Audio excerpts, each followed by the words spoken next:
तुम्हाला जर मंथली पिरियडमध्ये त्रास होत असेल पोटदुखीचा किंवा क्रॅम्प्स येत असतील त्यासाठी काढा बनवायचा काढा बनवू शकता तुम्ही. पाणी घ्यायचं आहे 1-1.5 ग्लास, त्यामध्ये बडीशेप आणि थोडंसं ओवा टाकायचं आहे. 1 कप हा असा 1 कप होईपर्यंत तो पाणी चांगलं आटू द्यायचं आहे. त्यानंतर गाळून तो काढा प्यायचा आहे. त्यामुळे पोटदुखीपासून आराम भेटतो आणि रिलीफ वाटतो. क्रॅम्प्स येतात ना, क्रॅम्पपासून आराम भेटतो.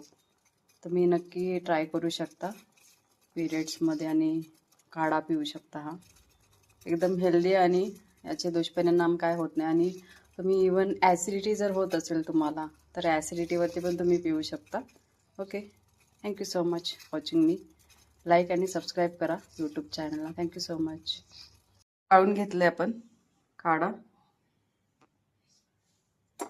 आणि नंतर गरम गरम चहासारखा तुम्ही पिऊ शकता.